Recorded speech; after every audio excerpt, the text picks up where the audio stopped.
Amém, irmãos? Muito feliz de estar aqui com vocês hoje. Sempre estou aqui, né? Mas ministrando. Hoje nós vamos falar sobre um tema, dentro do nosso tema do mês, que é qual? Bendita Esperança. Nós vamos falar sobre um tema... Deu tudo certo aí, galera?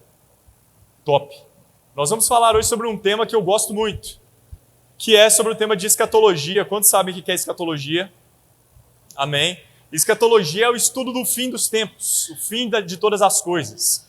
E dentro da escatologia nós vamos hoje abordar de forma um pouco mais densa o tema do reino milenar de Cristo e o estado eterno. Amém? Só que eu não acho justo eu simplesmente chegar aqui e falar disso. Por isso que eu, com a bênção do pastor Ronan, fiz um panorama para vocês da escatologia bíblica. Não fique com essa cara para mim, você não vai sair daqui meia-noite. Prometo que 45 minutos... Falei 35 de manhã, foi 1 hora, né? 2 horas, né? Tô brincando, gente, é brincadeira. Foi 2 horas, não. Mas nós vamos falar um pouquinho aqui, de forma bem breve. Como o assunto é extenso, eu não vou conseguir ser muito profundo, infelizmente, e eu vou ter que falar na velocidade 2.0 do Zap. Então fica comigo, por favor, amém? Eu te encorajo a tomar anotações, se você tiver dúvidas, anotar. No final me perguntar, se eu não souber responder, fala com o pastor Ronan que ele resolve, mas estamos aqui para crescer junto dentro desse tema. Amém? Estão felizes? É? Alguém curioso? Com expectativa? Então fecha seus olhos em nome de Jesus, vamos orar. Faça a sua oração, coloque a sua vida diante do Senhor, sua expectativa diante dEle, e permita que o Espírito Santo continue fluindo nesse ensino que nós vamos ter aqui agora, em nome de Jesus. Aleluia.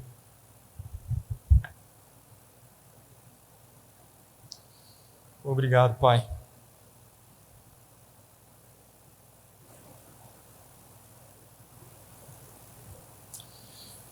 Obrigado, Pai. Pai, em nome de Jesus eu te agradeço por essa noite, te agradeço pela oportunidade de poder compartilhar essa mensagem com os meus irmãos.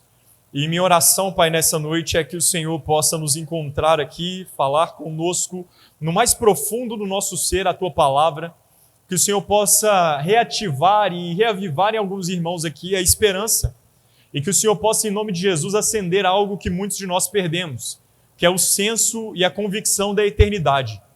Eu peço em nome de Jesus, Pai, que o Senhor, Espírito Santo de Deus, que é Deus em nós, que habita em nós, que flui no nosso meio, que o Senhor continue falando e se movendo de forma livre e como o Senhor quiser, de forma espontânea nesse lugar. Eu peço em nome de Jesus, Espírito Santo, que o Senhor comunique a boa semente da Tua palavra nos nossos corações e que o Senhor nos dê humildade e sabedoria para abraçar, agarrar essas palavras e aplicá-las na nossa vida na medida do possível, para que possamos colher os frutos dela muito em breve. Oro em nome de Jesus repreendendo toda e qualquer ação das trevas nesse lugar.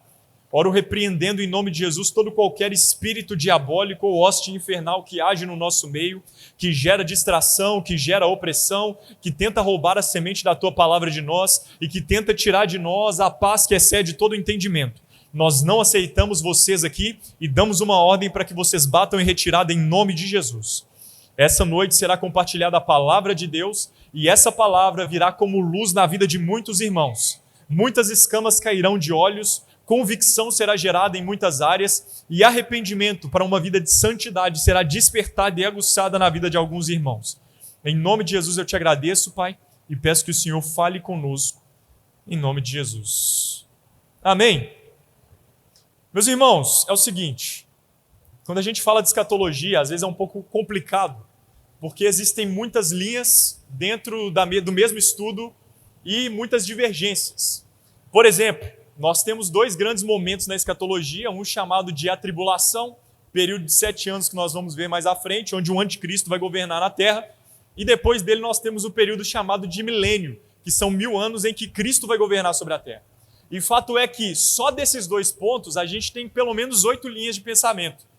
Em relação à tribulação, a gente tem aquele pessoal que é pré-tribulacionista. O que é isso, pastor? Acredita que a igreja será arrebatada, tirada da terra antes da tribulação. Temos as pessoas que são mesotribulacionistas, que acreditam que no meio da tribulação Deus vai arrebatar a igreja.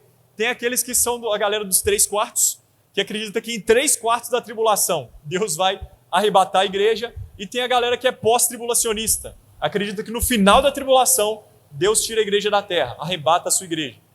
Tem também, isso só em relação à tribulação, pastor Alexandre. Em relação ao milênio, as macro linhas de pensamento são os pré-milenistas, que acreditam que Jesus volta antes do milênio, os pós-milenistas, acreditam que Jesus volta depois do milênio, e os amilenistas, que acreditam que o milênio não existe. É só uma figura de linguagem para a gente ficar feliz. Eu não acredito nessa. E eu quero dizer para vocês que, independente daquilo que você acredita, o que será compartilhado aqui hoje não é para te afrontar, não é para de forma nenhuma caçoar da sua crença. Talvez você tenha motivos lógicos e racionais para acreditar nela, mas você está numa igreja Verbo da Vida, amém? E nós, na igreja Verbo da Vida, acreditamos, somos pré-tribulacionistas, ou seja, acreditamos que a igreja será arrebatada antes da tribulação, e somos também pré-milenistas. Acreditamos que Jesus volta antes do milênio e governa literalmente e fisicamente a terra durante 1000 anos. Amém? Então olha para esse irmão que está do seu lado, nós vamos fazer isso algumas vezes, fala com ele assim, ó, coisa linda, fica com raiva do titi não.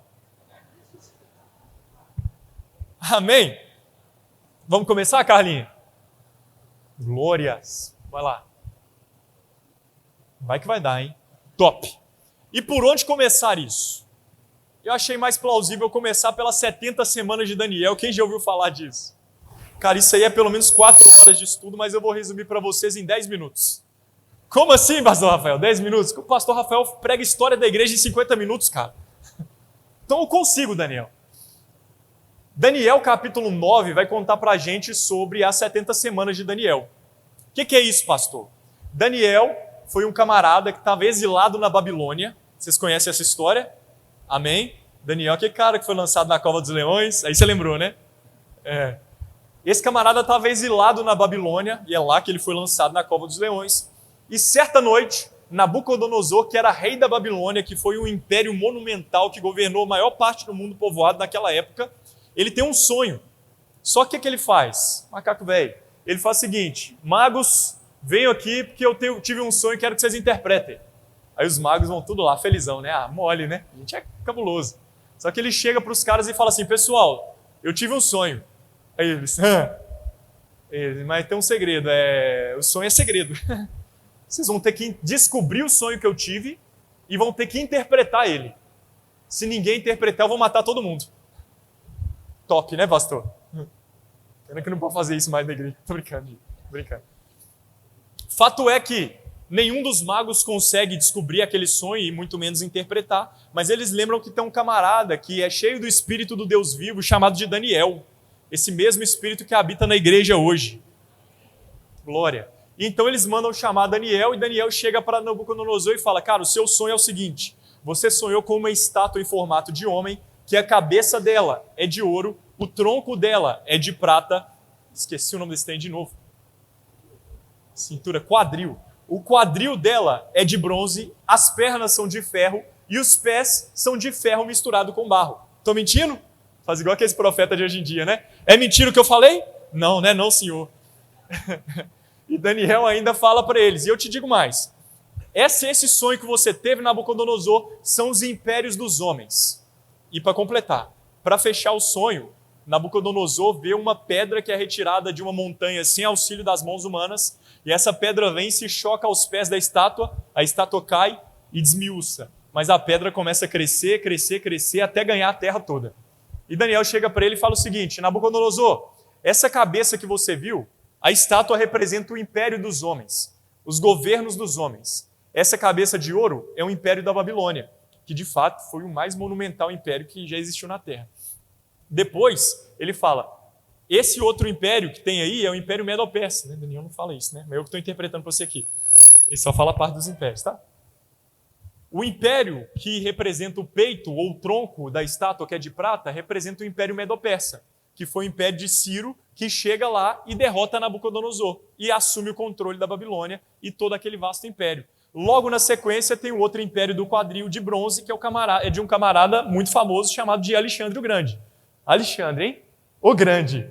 Meu tio. Tô brincando. E é o Império Grego, o Império da Grécia, que foi um império também violento. E logo depois dele vem as pernas de ferro, que são os romanos, Império Romano. Mas fato é que depois de Roma tem o outro império, que a gente não sabe historicamente, não consegue bater o martelo qual é e qual será. Mas esse império, que é de ferro, e quem que é o Império de Ferro, gente? Ninguém prestou atenção. Ai, meu Deus. Roma, amém? Mas ele é ferro misturado com barro.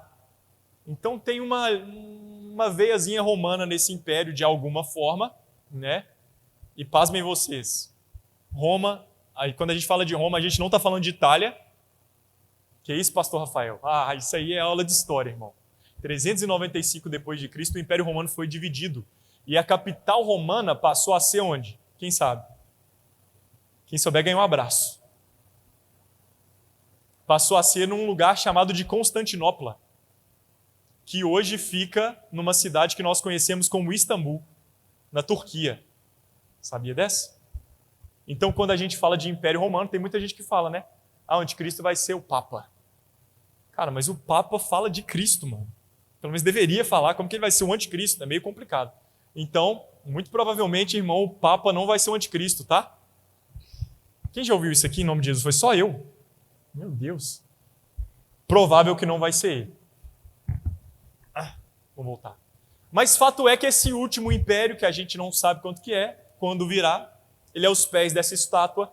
Mas durante esse império, a Bíblia diz para a gente que uma pedra cortada sem auxílio de mãos humanas choca contra os pés, contra esse império. E esse império vai ser destruído. E não só ele, todo o império dos homens, todo o governo dos homens sobre a terra vai ser despedaçado. Mas essa pedra vai crescer, crescer, crescer e vai ganhar a terra toda. Para você que ainda não entendeu o mistério, quem que é a pedra angular?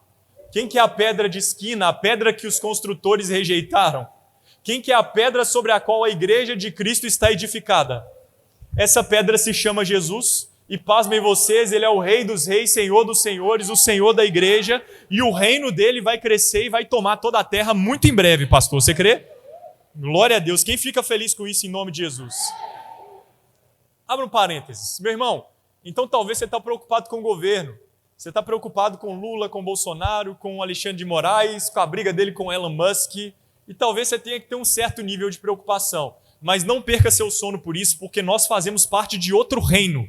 E o nosso reino é eterno e as escrituras já dizem que ele vai crescer. Independente do que aconteça, independente do rei que vier, o nosso reino vai crescer e vai ganhar toda a terra. Então fique firme no reino em que você faz parte. Amém? Glórias a Deus. É isso que me dá vontade da carreira, cara. E fato é que Daniel tem essa visão e depois ele começa a ter mais sonhos, ele interpreta essa visão e a partir dele ele começa a ter sonhos escatológicos, sonhos proféticos, que falam mais desses reinos dos homens. Determinado ponto, ele está estudando sobre o livro de Jeremias e ele vê que falava em Jeremias que seria 70 anos o tempo do povo em cativeiro. Então ele começa a orar a respeito disso e o anjo Gabriel aparece para ele e fala em Daniel capítulo 9.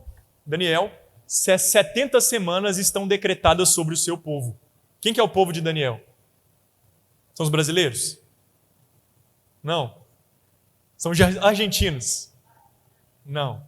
O povo de Daniel é o povo judeu. Amém? Então essa profecia das 70 semanas fala sobre o povo o quê? Judeu. Tem algum judeu aí?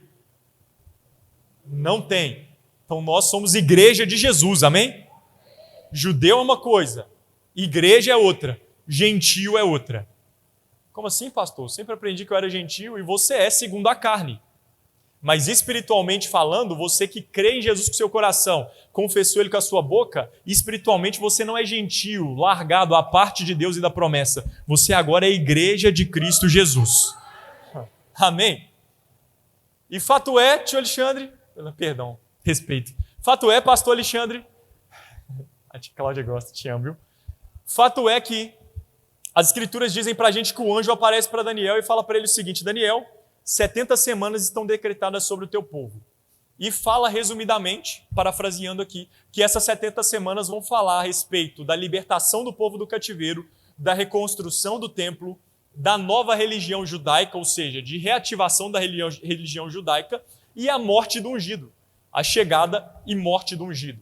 O que isso quer dizer, pastor? Quer dizer que essas 70 semanas vão falar desde aquele exílio, saída do exílio da Babilônia, até Jesus e até a última semana aí que a gente vai ver, que fala sobre o Cristo, o retorno de Cristo, a segunda vinda de Jesus. E essas 60 semanas, o anjo fala para ele, olha, vão ser uma semana e mais 62 semanas. É isso? Meu Deus do céu, cara. 7 semanas. Nossa, cara. Péssimo de matemática e olha que eu sou engenheiro. Então o anjo fala para ele de 7 semanas mais 62 semanas, que no total dá quantas? Meu Deus, ninguém consegue fazer rápido. 69 semanas. Essas 69 semanas findariam, de acordo com a profecia, na morte do ungido. Quem que é ungido? Jesus. Essas 69 semanas findariam na morte do ungido. Só que se você pega desde o ano em que Artaxerxes liberou o decreto para que o povo voltasse para Jerusalém para reconstruir o templo, e você contar 69 semanas, não vai dar esse tempo todo. Mas fato é que decorreram desde esse decreto até a morte de Jesus naquela cruz 483 anos. Pastor, então qual que é o mistério? O mistério é que essa palavra usada no hebraico em semanas é uma palavra que também representa períodos de 7 anos. Então essa semana que o anjo fala para Daniel, as 70 semanas de Daniel, não são semanas literais, são semanas proféticas de 7 anos. E se você fizer a conta no calendário lunar, que é o calendário dos judeus, que não é o nosso, eles têm 360 dias por ano, você vai ver que desde 435 depois de Cristo, aproximadamente, quando o decreto foi assinado, até o ano em que é estimado que Jesus morreu naquela cruz, que, pasmem vocês, não é necessariamente 2033, pode ser 2030 a 2033, existe um erro aí no calendário, vai somar esse valor todo das 69 semanas. Ponto. O que você quer dizer com isso, pastor? Eu quero te dizer que aquilo que a Bíblia fala acontece. Aquilo que as profecias apontam, uma hora ou outra acontece, e acontece de forma literal na maioria das vezes. Amém? Pastor, mas ficou faltando uma semana. 7 anos. E aí? E aí, meu irmão? Que isso, Jesus? Cadê meus slides, Carlinhos? Estava tão bonitinho. E aí, meu irmão? Que depois que Cristo morre naquela cruz, pode passar, filha. Ixi. Eu vou seguindo, depois você vai para o slide da morte de Cristo. E daí que depois que Cristo morre naquela cruz, quando consuma a semana de número 69, a Bíblia diz para a gente que ele ressuscita ao terceiro dia, amém? Ele ressuscita ao terceiro dia, e quando ele ressuscita, ele aparece para os discípulos e ele faz o quê? Ninguém sabe. Faz tanta coisa, né, irmãos? Talvez você está pensando, qual que é a opção de resposta, pastor? A Bíblia diz para a gente que ele aparece para os discípulos e fala, paz seja convosco. Amém? E ele fala 2 coisas muito importantes para ele. Ele assopra sobre eles e fala, recebam o Espírito Santo. E logo na sequência Jesus fala, assim como o Pai me enviou, eu também envio vocês. O que estava acontecendo, pastor? Estava acontecendo que Jesus estava fundando ali e assoprando vida sobre a igreja. A noiva que ele, assim como Adão, ficou num sono profundo para dar vida para ela. Nossa, ninguém gosta desse mistério, Jeová. Então a igreja é fundada depois da morte e ressurreição de Cristo, e fato é que a partir daí, as 69 semanas param. Por quê? Porque agora, como eu falei para vocês, não é o povo judeu que está mais em evidência. Agora inicia uma nova era na Terra, que é a era da igreja. A era de nós que estamos aqui, nós que hoje somos gentios naturalmente falando, mas que junto com os irmãos que são judeus, que creram em Cristo com o coração, confessaram com a sua boca, se passaram a ser agora uma nova criação em Cristo, passaram a ser um ser espiritual movido pela palavra de Deus, onde são hoje templo do Espírito Santo, habitação do Espírito, e que por ele se movem, por ele vivem. Você é uma dessas pessoas? Nós somos a igreja de Jesus. E essa era em que estamos vivendo é a era da igreja. O foco do trabalho, ou o foco do trabalho de Deus aqui, não é com judeus. é com a igreja, até que volte para a última semana. Pegaram a visão? Ficou difícil? Está muito rápido? Então eu vou ir mais rápido então. Vamos lá. E é importante destacar, pode ir, Carlinhos? Pode ir também. Pode ir também. Pode ir também. É importante destacar que Cristo ressuscita dos mortos, mas Cristo se torna a primícia dentre os mortos. E talvez você me pergunte, pastor, primícia fala de primeiro. Como que Jesus pode ser o primeiro se Lázaro ressuscitou também? Se o filho da viúva ressuscitou também? Eles ressuscitaram, mas onde estão hoje? Mortos. Eles ressuscitaram, mas morreram. Cristo é a primícia dentre os mortos, e isso quer dizer que Cristo ressuscitou para ser o primeiro de uma nova linhagem de pessoas, de homens e mulheres que são revestidos pela imortalidade, que recebem um corpo de glória, um corpo glorificado, um corpo que não é mais fadado ao pecado, que não é mais fadado à doença, à depressão, à escassez, mas é um corpo imortal, um corpo puro, um corpo santo e um corpo que eu imagino, assim como Jesus, não vai precisar passar pelo engarrafamento de Belo Horizonte 6 horas da tarde.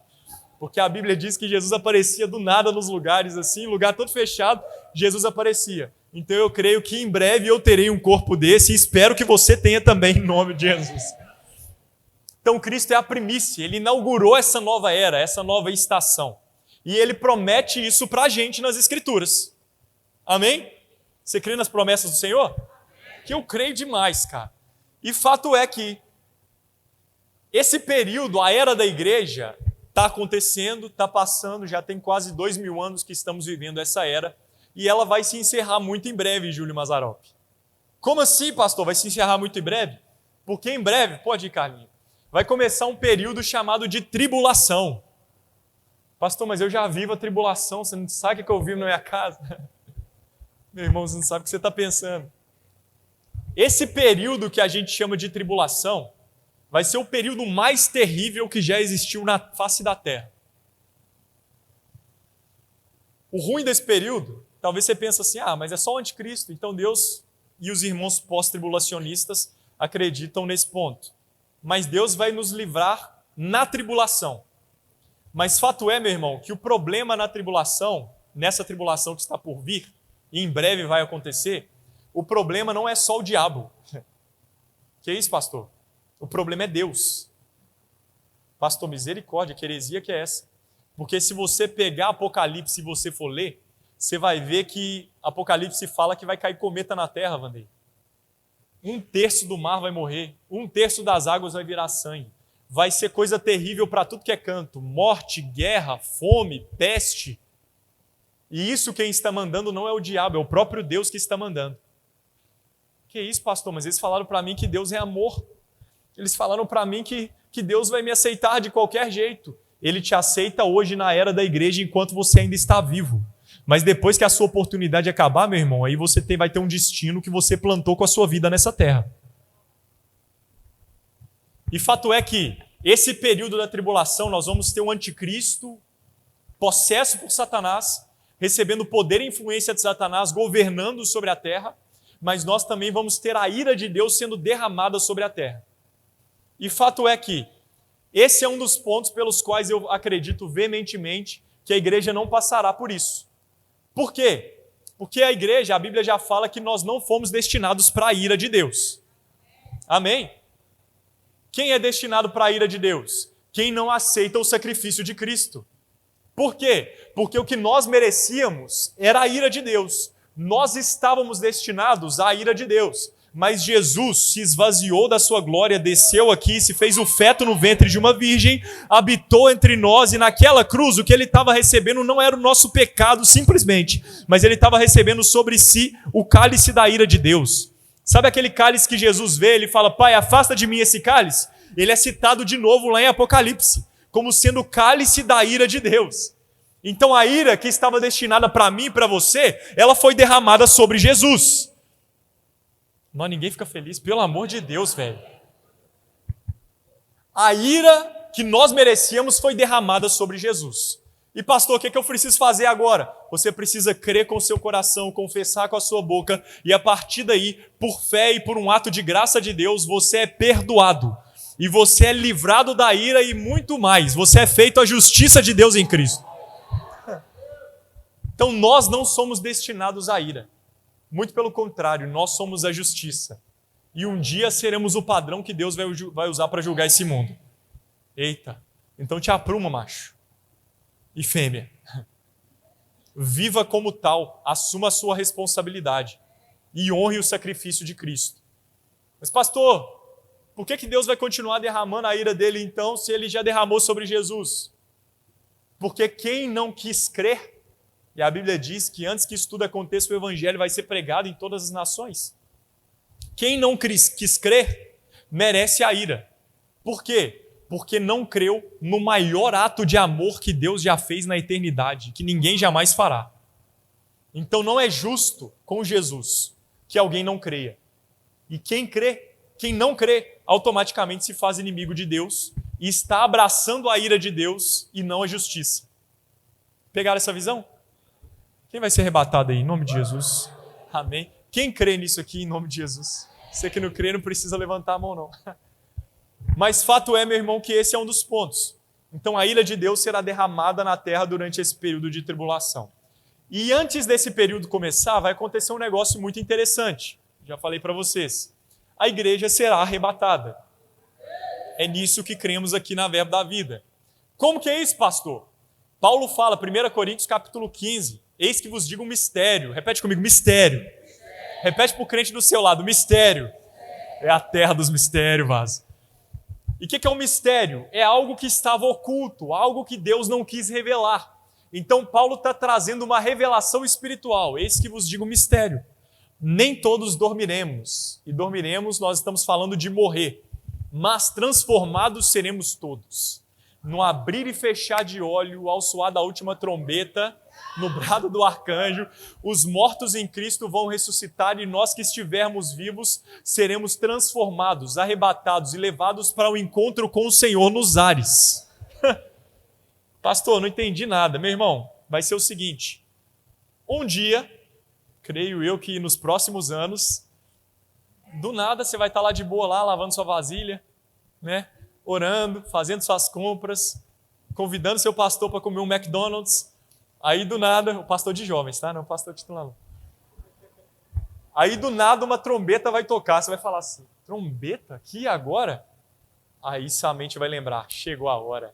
Quando você olhar para cima, meu irmão, você já vai estar olhando para muito alto, você vai falar, que isso, Deus? Onde que eu tô? E quando você olhar para o lado, você vai ver aquela tiazinha sua que era crente, sabe aquela tia do coque? Que morreu, que foi para a glória, que você morre de saudade dela? Ou pode ser sua avó, ou um parente, sabe aquela pessoa? Que isso, pastora Cida? Apontando para o lado, misericórdia. Aquela pessoa que você tanto amou, que você falou, não, Deus, sei que ela está na glória. Essa pessoa vai estar lá do seu lado. Você vai falar, que isso? É o fantasma? Ela, não, minha filha, é a ressurreição dos mortos. Você acabou de ser arrebatado e eu acabei de ressuscitar com o meu corpo mortal, mas agora glorificado para nunca mais morrer. E quando você olha para frente, irmão, você vai ver uma luz assim, você fala, eu conheço aquele ali. Aquele ali é o meu amigo que estava comigo no secreto todos os dias. Aquele ali, essa é a presença que eu sentia lá na igreja, só que ela está muito mais intensa agora. É o meu rei, o meu Senhor Jesus. Ele chamou a igreja para o encontro com ele nos ares. E logo na sequência desse encontro, nós vamos para onde, pastor? Para o céu. Para a festa?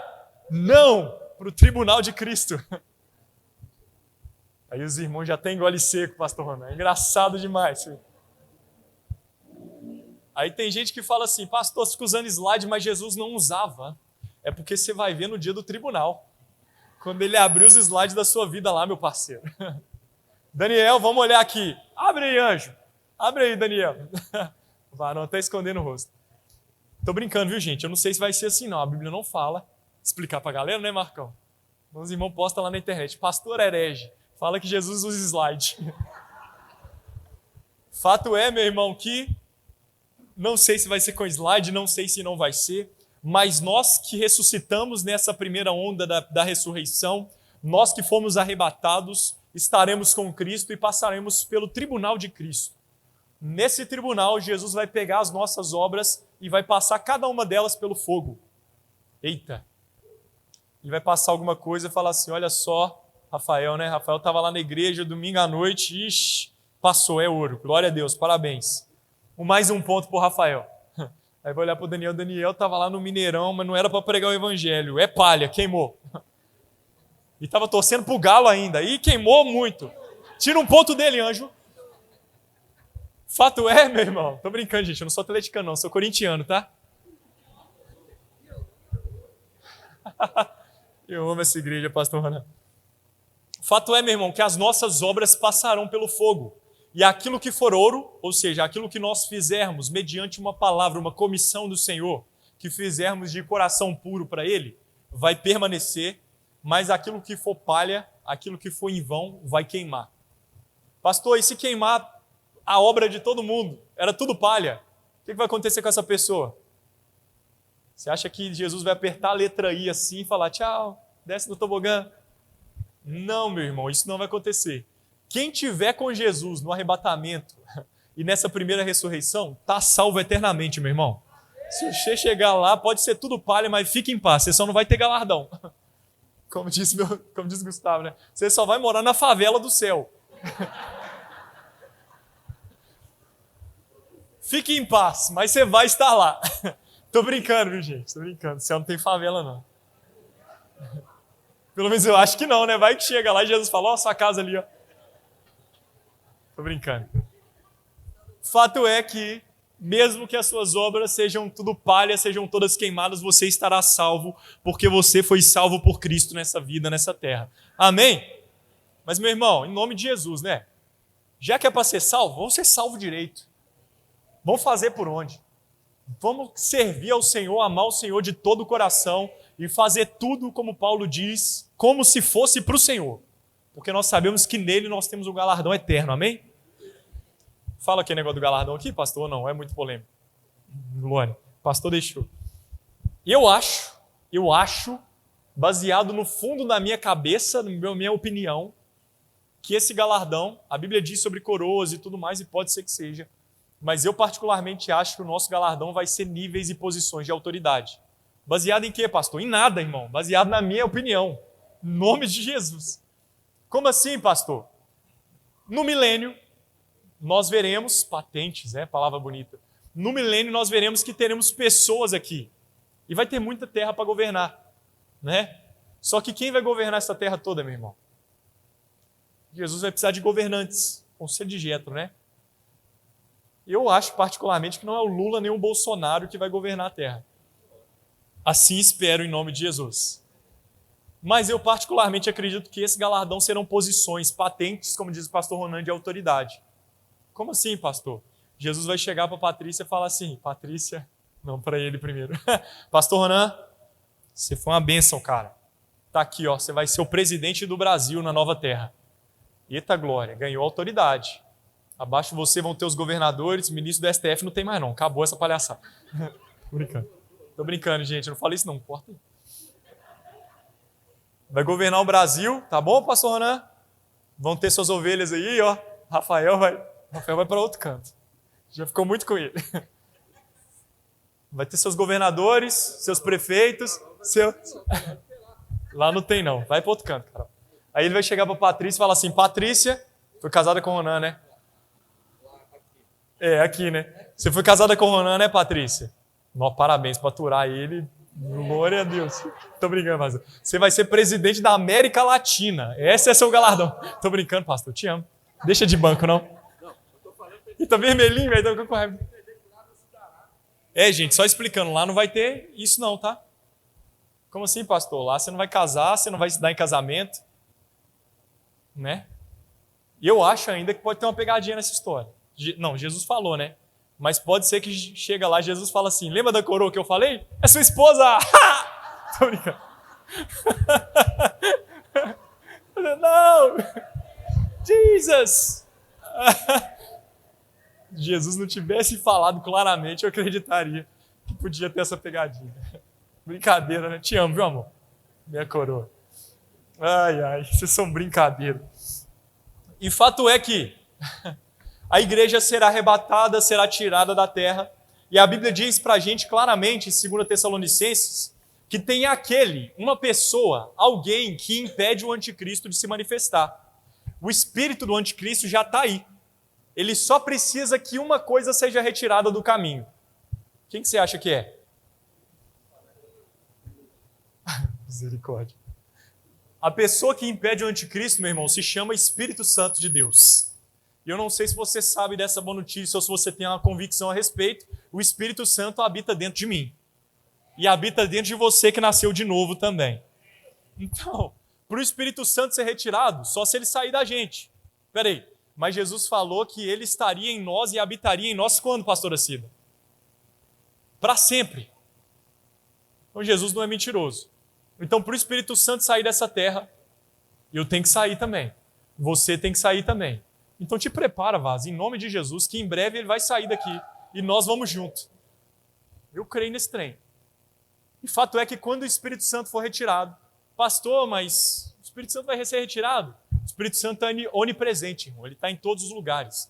Ser retirado fala de uma manifestação de uma autoridade ou uma legalidade para que ele atue aqui na terra. Amém? Ele pode atuar? Pode. Mas Deus preferiu agir pelos meios legais e fazer isso através dos homens. É por isso que na antiga aliança ele sempre fazia aliança com os homens para executar o plano perfeito dele. E é por isso que Cristo teve que vir em forma de homem, para morrer naquela cruz como um homem, ressuscitar como um homem e viver eternamente como um homem. Tá? Deus não dá jeitinho. Jeitinho é coisa de brasileiro. Eita, ficamos calados. Peguei na ferida.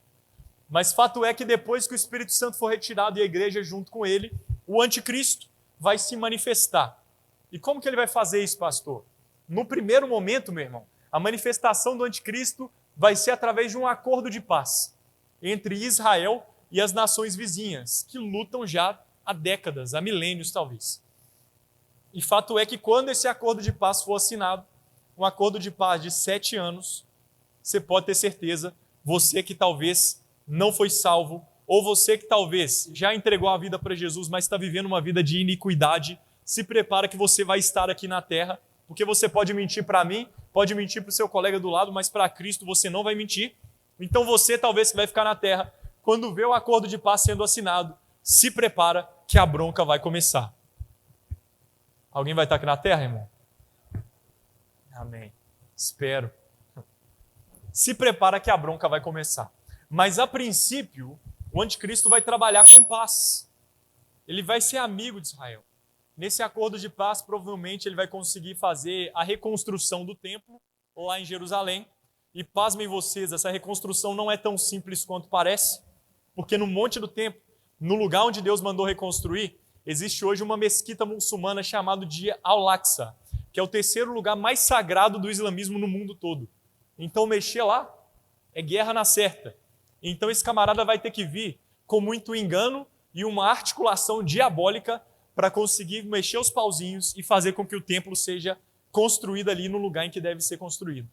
Mas quando esse templo for construído, a religião judaica vai voltar, vai continuar sendo com sacrifícios e tudo mais, mas em meados desses 7 anos, em 3 anos e meio, a Bíblia diz para a gente que o anticristo se assenta no lugar do Messias, e eu imagino ele dizendo, pessoal, rede nacional sendo transmitido para o mundo todo, ele lá fazendo aquela visita, se assenta lá no trono do Messias e fala assim, pessoal, eles estão falando aí que eu sou Deus, né? Estão falando aí que eu sou o Messias dos judeus, o Salvador. Eu sou mesmo, eu sou o cara, eu sou o bichão. Fato é que quando isso acontecer, quando ele estiver no lugar onde não deveria estar, a Bíblia diz para a gente que vai começar o período chamado de a grande tribulação, que são os outros 3 anos e meio em que o anticristo vai governar agora, mas não de forma pacífica como ele estava, articulosa. Ele agora vai pesado para cima dos judeus. E é aí que a Bíblia diz para a gente em Mateus capítulo 24, Jesus falando, vocês que estão na Judéia, fujam para os montes. Isso não é para a igreja, irmão, amém? A não ser que você esteja lá em Jerusalém quando isso acontecer. E eu espero que não. Espero que você seja inteligente se você ficar na terra. vocês que estão na Judéia, fujam para os montes. E ele fala, orem para que a fuga de vocês não seja no inverno. Por quê? Porque no inverno neva. Fugir na neve, no frio, é muito pior. E ele fala ainda, ai daquelas que estiverem grávidas. Que pensa uma mulher grávida ter que fugir para o deserto. E fato é que as escrituras dizem para a gente, os profetas, que o povo de Deus vai fugir para um lugar que hoje é chamado de Bosra, lá em Israel, ou também chamado de Petra, que é um lugar, um vale muito pedregoso, cheio de cavernas, e o povo de Deus deve ficar ali, povo de Deus que eu digo os judeus, por cerca desses 3 anos e meio, fugindo do anticristo. Fato é que durante esse período, antes de entrar nesse período, vão aparecer 2 testemunhas, ou seja, 2 pregadores, do nada aqui na terra. Imagina os caras igual profeta lá da antiga aliança, tal, pano de saco e tudo mais, e eles vão começar a pregar a palavra para os judeus e a manifestar sinais. Que tipo de sinais? Um deles vai conseguir transformar água em sangue, o outro vai conseguir fazer cair fogo do céu.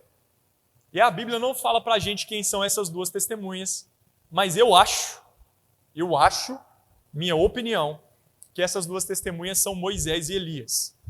Por quê, pastor? Porque são as 2 pessoas que estavam com Jesus no Monte da Transfiguração.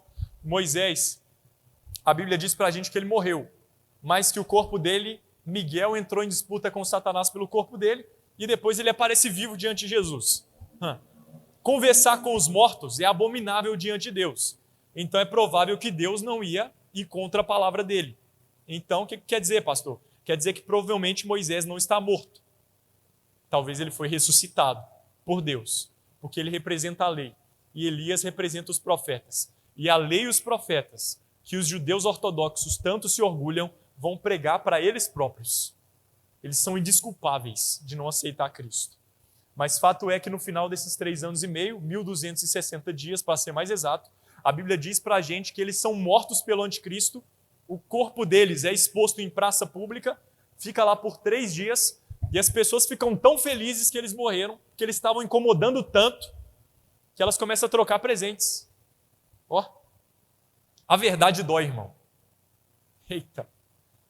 E fato é que depois de 3 dias o Espírito da vida é soprado sobre eles, eles ressuscitam, eles são chamados para o céu e são assuntos ao céu igual Jesus foi, diante dos olhos de todo mundo. Eita, que loucura. E aí, eles são parte dessa primeira ressurreição para a vida. Depois desse período da grande tribulação, o anticristo vai perseguir ferronhamente judeus e cristãos, ou crentes que creem em Jesus. E fato é que ele vai instituir a marca da besta, uma marca sem a qual ninguém vai comprar, ninguém vai vender, ninguém vai conseguir viver uma vida decente. Quem não tiver essa marca vai morrer, de um jeito ou de outro. E é interessante que a Bíblia fala para a gente que o anticristo vai decapitar pessoas. E almas desses decapitados, a gente vai ver em Apocalipse que elas vão estar debaixo do altar de Deus, clamando por justiça.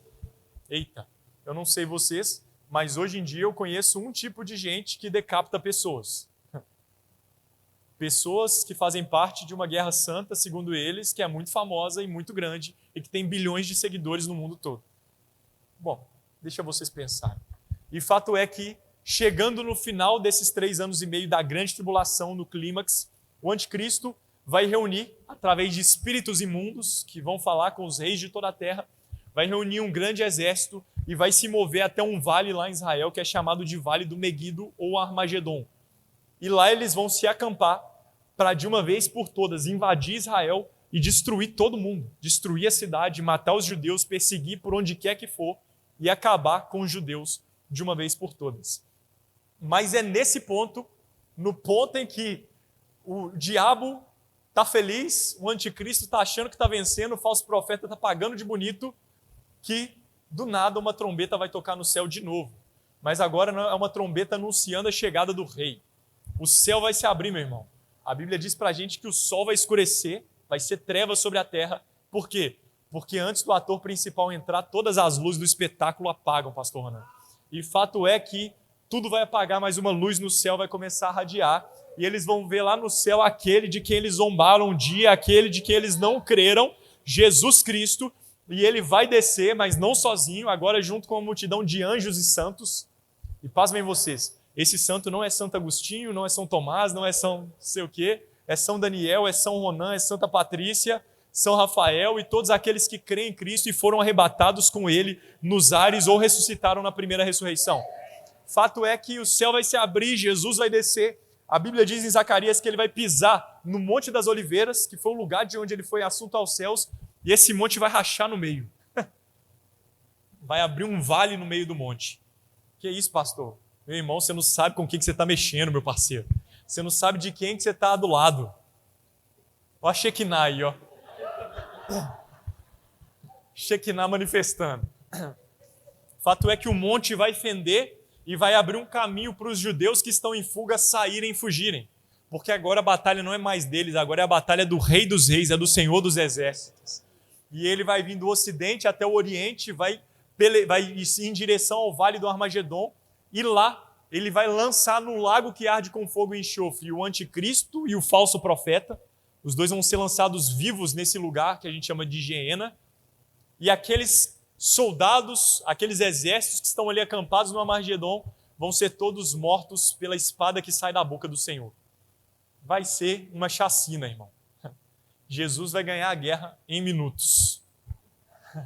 Guerra que foi planejada por anos, vai ser vencida em minutos pelo nosso Senhor. Amém?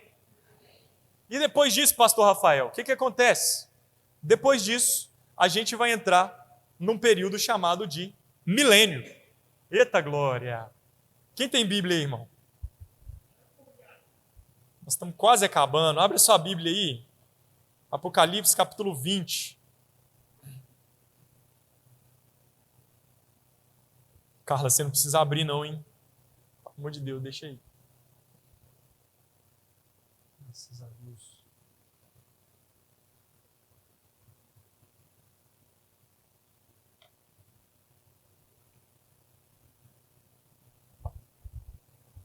Você vai deixar a Bíblia aberta, nós vamos ler aqui na Almeida Revista Atualizada. A gente vai passar por esse texto aí. Apocalipse capítulo 20, a partir do verso 1, a Almeida Revista Atualizada diz o seguinte: Então vi descer do céu um anjo, tinha na mão a chave do abismo e uma grande corrente. Ele segurou o dragão, a antiga serpente, que é o diabo, Satanás, e o prendeu por 1000 anos. Eita glória! Jesus humilha o Satanás, rapaz. Lançou no abismo, fechou e pôs selo sobre ele, para que não mais enganasse as nações, até se completarem os 1000 anos. Depois disso, é necessário que ele seja solto por pouco tempo. O que é o primeiro episódio que vai acontecer no milênio? Jesus voltou, o anticristo morreu, foi para o lago de fogo e enxofre, o falso profeta foi junto, vivos, os povos, aqueles exércitos ali vão morrer também, e depois de mortos, para onde que eles vão? Quem acha que eles vão para o lago de fogo? Não, eles vão para o inferno normal. O lago de fogo vai ser inaugurado pelo anticristo e o falso profeta. Tá? Eles vão para o inferno, aqueles soldados ali, infelizmente, né? E fato é que, depois disso, um anjo desce do céu e aprisiona Satanás nas profundezas. Satanás e seus demônios vão ficar presos por 1000 anos. E aqui, na Verbo da Vida, a gente crê que esses 1000 anos são literais. 1000 anos no tempo cronológico. E durante esses 1000 anos, o próprio Jesus vai governar sobre a terra. E pastor, por que a Bíblia fala que Satanás precisa ser solto? Porque no milênio, quem vai estar aqui na terra, e vai ser nessa terra, não é na nova terra, é a igreja glorificada com um corpo imortal e incorruptível, mas também teremos quem? Os judeus. Teremos aquelas pessoas de outros países, de outras nações que não receberam a marca do anticristo. Teremos aquelas pessoas que talvez se esconderam do anticristo. Gente que ficou viva. E essas pessoas estarão em corpos normais, mas elas também vão seguir vida que segue. E durante esses 1000 anos, essas pessoas vão ter filho, elas vão ter família, elas vão continuar trabalhando, vão continuar comendo. Fato é que vão ter mortes? Sim, não de nós que estaremos no corpo imortal. Amém? Então fica feliz. Morrer é só uma vez, meu parceiro. A não ser que você morra e alguém te ressuscite, aí você vai ter que morrer de novo. Mas fato é que essas pessoas vão passar por isso tudo. Nós, no corpo imortal, reinaremos junto com Cristo nessa terra. A terra vai ser restaurada. Como assim restaurada, pastor? Não vai ter mais animal matando animal, não vai ter mais esse caos na natureza. Jesus vai restaurar a terra, vai colocar tudo em ordem. E a Bíblia diz para a gente que uma pessoa que morrer com 100 anos vai ser uma pessoa nova, vai ser um jovem morrendo. Eita, olha aí, ó, que a gente fica falando no culto de jovens aqui. Você que tem de 0 a 120 anos, é profético. Você que nunca entendeu. Mas fato é que essas pessoas vão morrer muito menos e eu acredito que vão ter pessoas até de 1000 anos vivas no final de tudo. Mas o diabo precisa ser solto. Por quê? Porque essas pessoas, principalmente aquelas que nasceram no reino do milênio, elas precisam ter a oportunidade de não querer Deus. Deus é justo. Deus não quer ninguém com ele por pressão. Deus não quer ninguém com ele sendo escravo. E é justamente por isso que ele colocou aquela árvore no Éden. Aquela árvore significava liberdade. Liberdade da presença de Deus. E infelizmente os homens quiseram.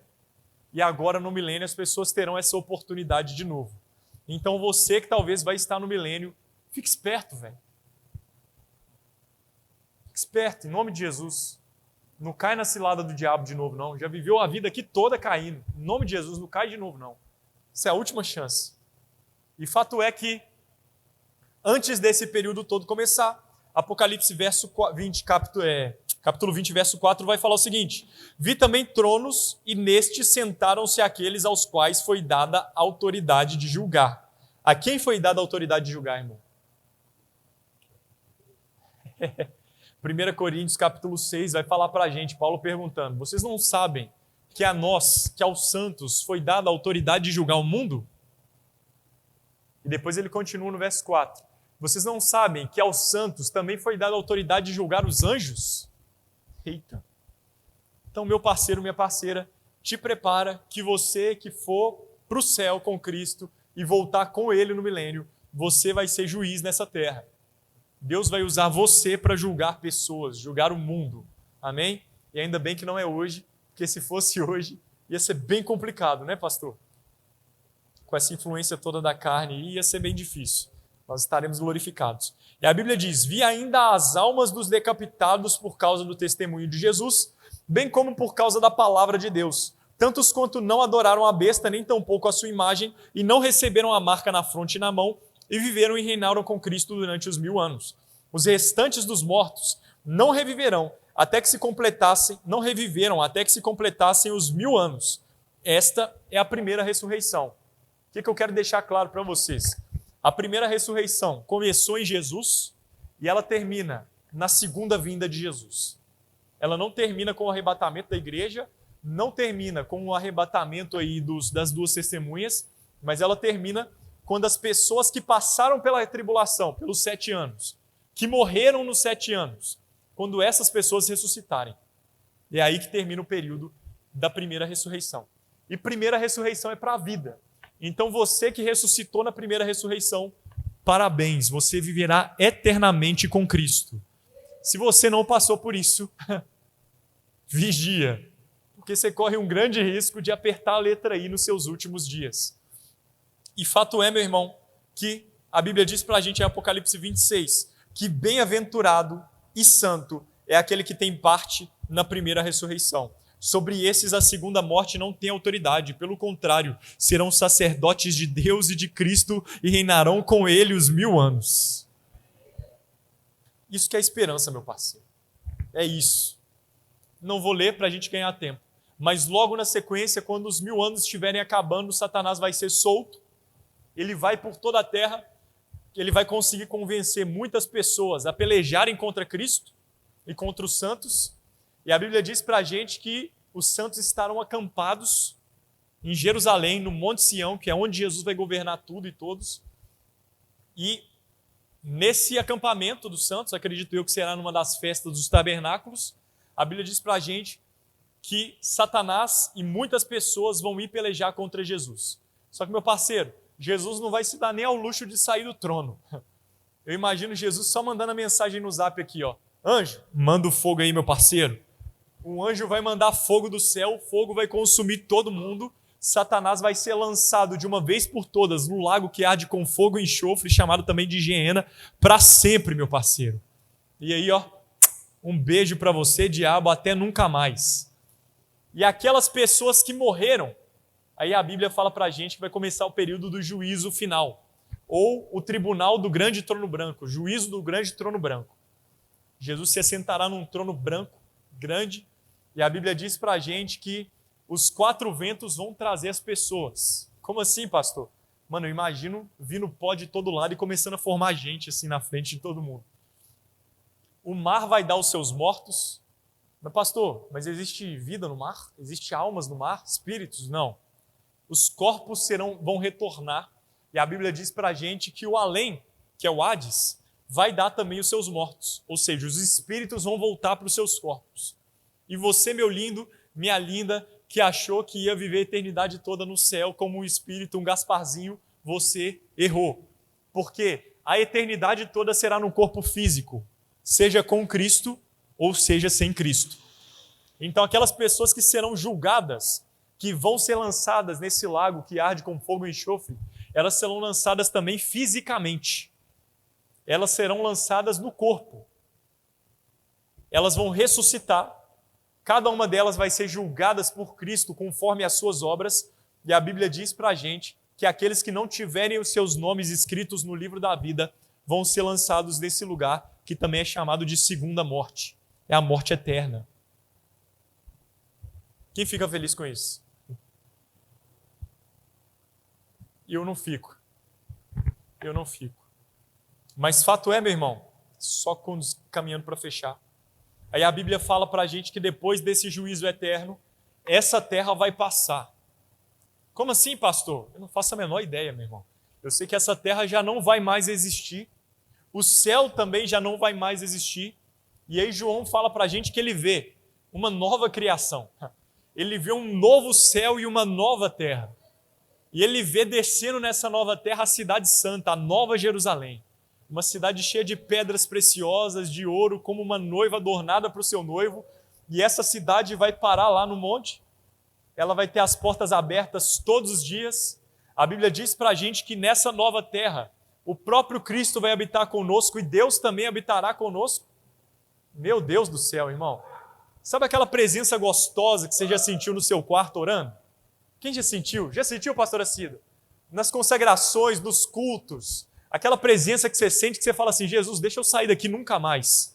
Esse dia vai chegar.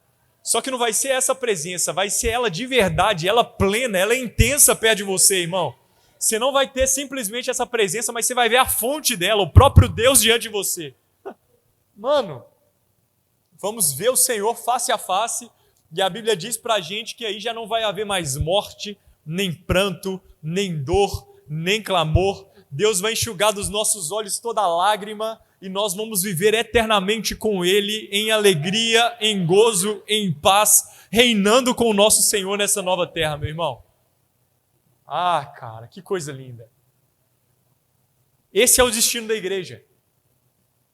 Esse é o meu destino e o seu destino. Amém? É isso que Deus planejou para cada um de nós. Só que fato é que cabe a nós tomar a decisão de onde nós vamos estar. E para fechar, irmão, eu quero te convidar a abrir sua Bíblia em Apocalipse 22. Chama até já os irmãos da música para me acompanhar.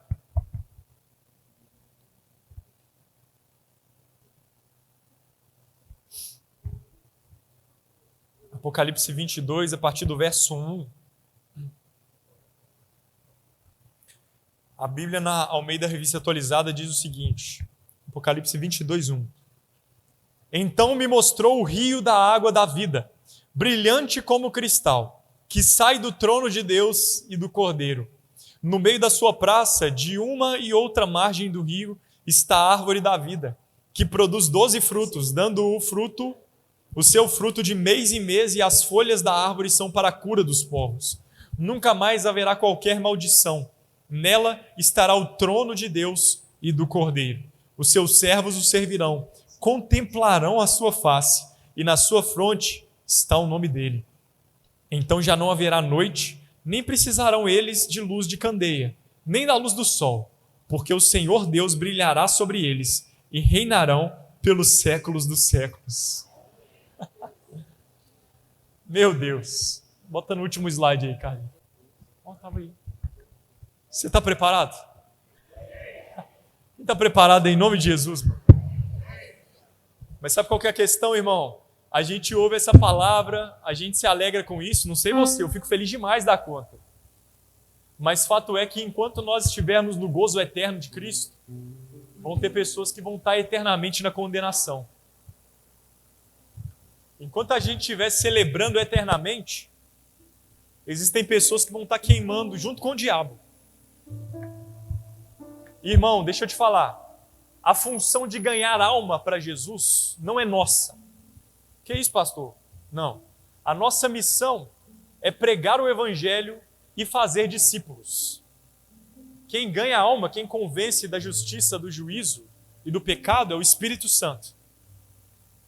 Então, sabe, muitas dessas pessoas talvez que vão estar lá nesse juízo, no tribunal do trono branco, sendo acusadas por Cristo e sendo lançadas no lago que arde com fogo e enxofre, vivas com os seus corpos físicos, talvez são os nossos parentes. Talvez são pessoas que trabalham junto com você. Talvez são pessoas que estudam junto com você. Mas você nunca teve a coragem de abrir a boca para falar de Jesus para ela. Então, mano, é muito egoísmo da nossa parte querer viver um evangelho simplesmente para nós mesmos. É muita, desculpa até a expressão, mas é muita sacanagem da nossa parte querer viver um evangelho simplesmente de desfrutar das bênçãos de Deus. A gente precisa entender de uma vez por todas que nós, que estamos vivos, um dia seremos arrebatados. Mas nós precisamos apresentar as nossas mãos limpas para o Senhor, cara. Meu Deus. Quem aqui acredita que isso tudo vai acontecer? Levanta a mão. Em nome de Jesus. Quase todo mundo. Então você que acredita nisso tudo e acredita que essa palavra é verdade, o que você está fazendo a respeito disso? Como que está a sua vida de santidade? Como que está a sua vida na sua família, cara? Como que está seu trabalho? Como que está a sua conta bancária? O que você tem feito com a vida que Deus te deu? Pode falar das teorias, pastor? Pode. Existem duas teorias, são teorias. Repete comigo, teoria. Teoria. Mas existem duas teorias que eu acredito particularmente nelas, que falam a respeito de quando isso acontecerá. A volta de Cristo é iminente, nós não sabemos quando vai ser, não sabemos dia nem hora, mas os hebreus, os judeus, eles acreditam já há muito tempo que quando Deus criou a terra em 6 dias e no 7º ele descansou, na verdade Deus estava fazendo uma figura. Ele estava mostrando para a gente como seria a humanidade. E eles acreditam que por 6.000 anos a humanidade vai governar na terra, mas no 7º milênio, ou seja, em 1000 anos, no 7º milênio, depois dos 6.000, o próprio Deus ou o Messias que eles acreditam que virá, que para nós já veio, ele vai governar sobre a terra e dar descanso para o povo, descanso para os homens. E fato é que de Abraão, estudiosos dizem, de Adão até Abraão existem 2.000 anos. De Abraão até a morte de Cristo naquela cruz, que mostra pra gente aí na semana profética de Daniel, tem 2.000 anos. E se eles estiverem certos, depois da morte de Jesus começa a contar aí os outros 2.000 anos. Nós estamos em qual ano, Daniel? 2024. 2024 depois de quem? Depois de Cristo, mas depois do nascimento de Cristo. E fato é que, segundo os historiadores, Jesus morreu entre 2030 e 2033. Então, entre 2030 e 2033 se completariam os outros 2.000 anos que faltam. Os 2.000 anos da era da igreja na Terra. E como que isso tudo vai fechar? Com o arrebatamento da igreja e com o anticristo iniciando o período da grande tribulação. Pastor, você está falando que Jesus vai voltar em 2030? Eu não falei nada. Você que está falando. Eu estou dizendo que existe uma teoria que aponta para isso. E uma outra teoria que aponta para datas parecidas é uma baseada em Mateus capítulo 24. E que Jesus fala, e nas profecias, irmão, existe um negócio chamado de dupla referência. Dupla referência profética. Uma profecia, geralmente, ela não aponta simplesmente para aquele tempo, para aquele fato, mas ela aponta para algo no futuro, para algo além. E a Bíblia diz pra gente que Jesus fala, depois do sermão escatológico em Mateus 24, ele fala pro pessoal assim, ó, pessoal, observe os sinais dos tempos, observe o sinal da figueira, aprenda com a parábola da figueira. Quando a figueira produz folhas, quando a figueira floresce, é porque o verão está chegando. Da mesma forma, quando vocês virem essas coisas acontecendo, saibam que isso está acontecendo. E eu te digo, não vai passar esta geração, qual geração? A geração depois do florescimento da figueira, sem que essas coisas aconteçam. Que coisas? A grande tribulação. O fato é que a figueira, talvez você está pensando, o que tem a ver planta, Rafael? Pelo amor de Deus. Mas a figueira, biblicamente falando, ela representa a nação de Israel. A nação de Israel é representada pela figueira. Eu não sei se você sabe, mas 100 anos atrás, se você voltasse no tempo e você chegasse lá, talvez para o meu avô, falasse com ele assim, Sr. Wander, como é que está Israel hoje? Está guerreando ainda com os povos? Meu avô ia falar para mim, para você assim, você está doido? Que Israel, menino? O que eles estão dando para você lá nessa igreja? O que tem nesse vinho aí da ceia? Por quê? Porque há 100 anos atrás, Israel não existia. Existia só a história de Israel. Mas a nação de Israel, depois de Cristo, foi dispersa pelo mundo, depois que o templo é destruído. E eles só voltam a ser uma nação, um estado de novo, em 1948. Depois da Segunda Guerra Mundial, quando a ONU se reúne e assina o Estado de Israel. Então, se essa teoria que eles dizem está certa, e é que Israel floresceu, que foi dada a Oséias, veio nascer de um dia para o outro, essa profecia se cumpriu em 1948. Então, se essa teoria da figueira está certa, 1948 a figueira floresceu. O que a gente fala é que não passará essa geração. Qual geração? A geração de 1948, sem que essas coisas aconteçam. Que coisas aconteçam? A grande tribulação. Você que é bom de contas. Boa, Vandinho. Obrigado.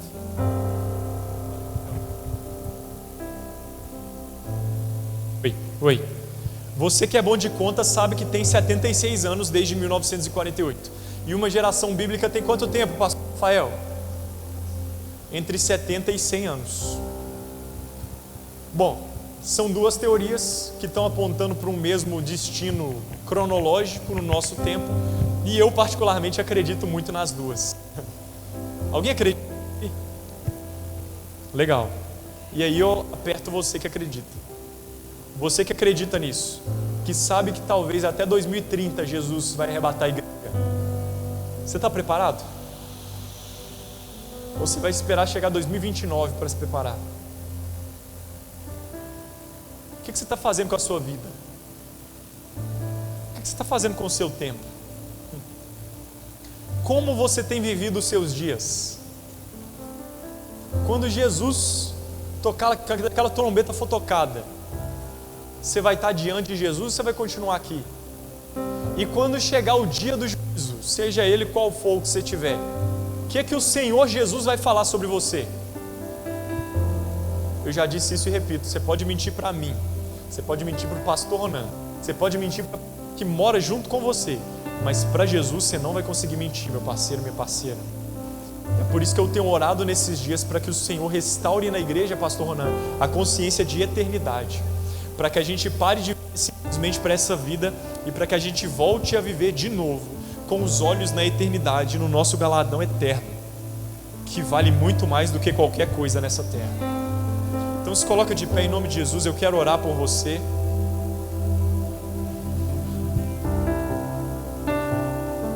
Fecha seus olhos. Você que quer, fale com o Senhor.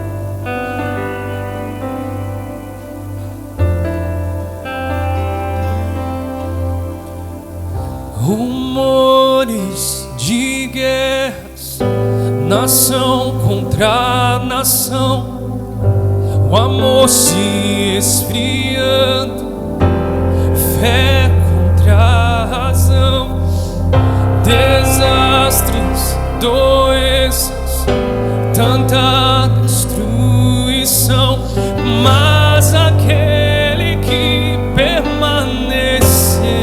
Obrigado, Senhor. Ao que vencer, matarei a fome, dar-te-ei da árvore da vida. Ao que vencer, será coroado, darei a coroa da vida. Ao que vencer,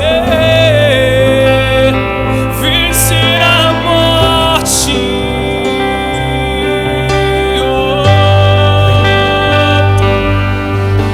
Conheço as tuas obras e a tua aflição. Eu venho sem demora, guarda o teu coração e primeiro amor.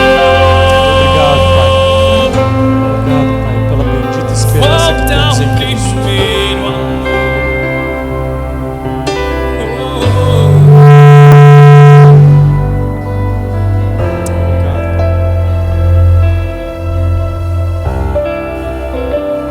Aleluia. Irmão, fecha seus olhos em nome de Jesus. Curve sua cabeça.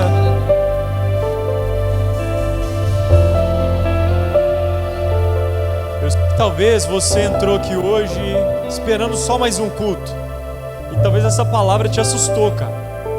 Hoje pela manhã nós tivemos pessoas que chegaram pra mim e falaram: Rafa, eu tô com medo, cara. Eu tô com medo de...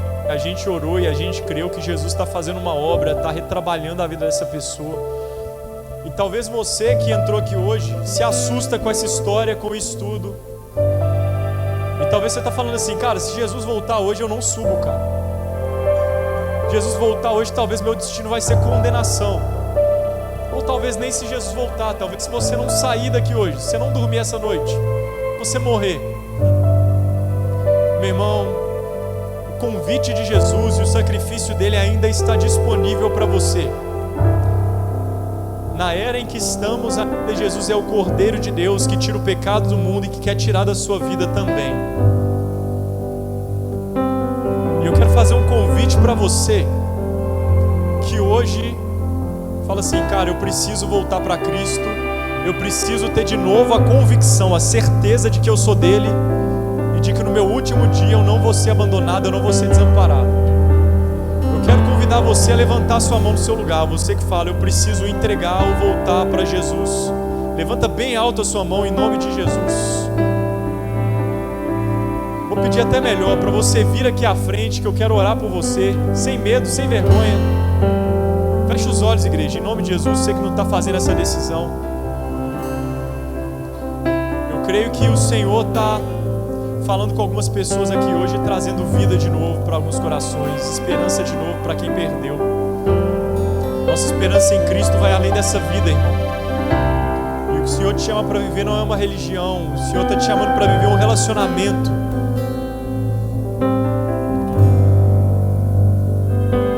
Tem mais alguém que quer tomar essa decisão hoje de voltar para Cristo? Você que fala assim: cara, de uma vez por todas eu quero decidir por Jesus, eu quero largar essa vida que eu tô, essa vida viciada nesse mundo, essa vida viciada em religiosidade, e eu quero hoje me posicionar com Cristo. Eu quero hoje ter a certeza de que se Jesus voltar, eu não fico aqui nessa terra. Se você é uma dessas pessoas, vem aqui, irmão, em nome de Jesus, sem medo, sem vergonha.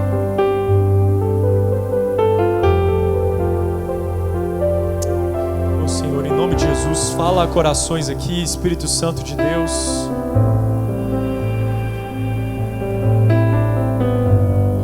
Fala baixinho com essa pessoa que está do seu lado. Irmão, se você quiser ir, eu vou contigo. Fala com ela aí agora, fala com ela bem baixinho. Fala aí: se você quiser ir, eu vou contigo. Não fica com vergonha não. Se essa pessoa quiser, traz ela aqui, cara. Deixa essa oportunidade passar não.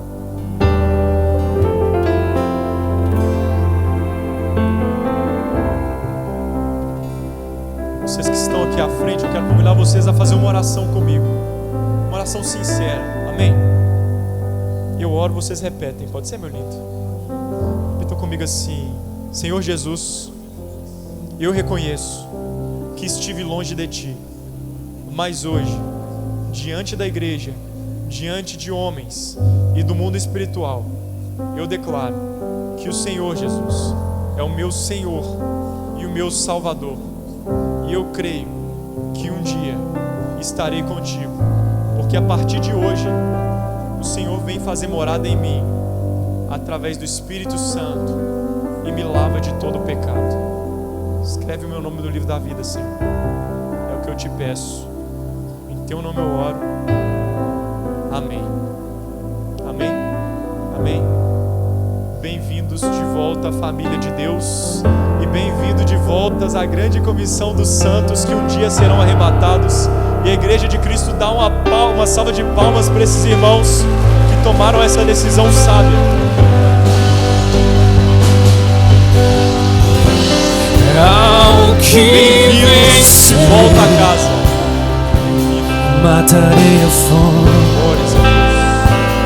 dar-te da Obrigado. árvore da vida. Ao que vencer,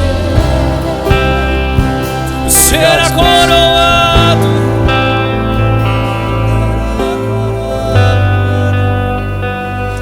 Senhor, em nome de Jesus, eu oro pela vida dos meus irmãos e irmãs.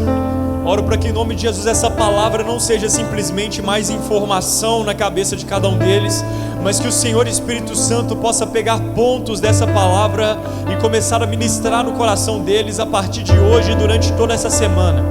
Que aquelas pessoas que estão vivendo em pecado, que elas possam se arrepender, Senhor, e voltar de novo para os caminhos da santidade, viverem vidas puras diante do Senhor, porque sem santidade ninguém verá Deus. Eu oro, Senhor Jesus, por aqueles irmãos que estão vivendo sem esperança, que a esperança possa ser reavivada no coração de cada um deles, a bendita esperança de que um dia seremos arrebatados para o encontro com o Senhor nos ares, e a partir daí estaremos para sempre com o Senhor. A nossa vida não se resume a essa terra, a nossa vida não se resume a 80 anos, 100 anos, mas a nossa vida está vinculada e ligada na eternidade com Cristo. Essa é a nossa esperança, essa é a nossa caminhada, essa é a nossa convicção.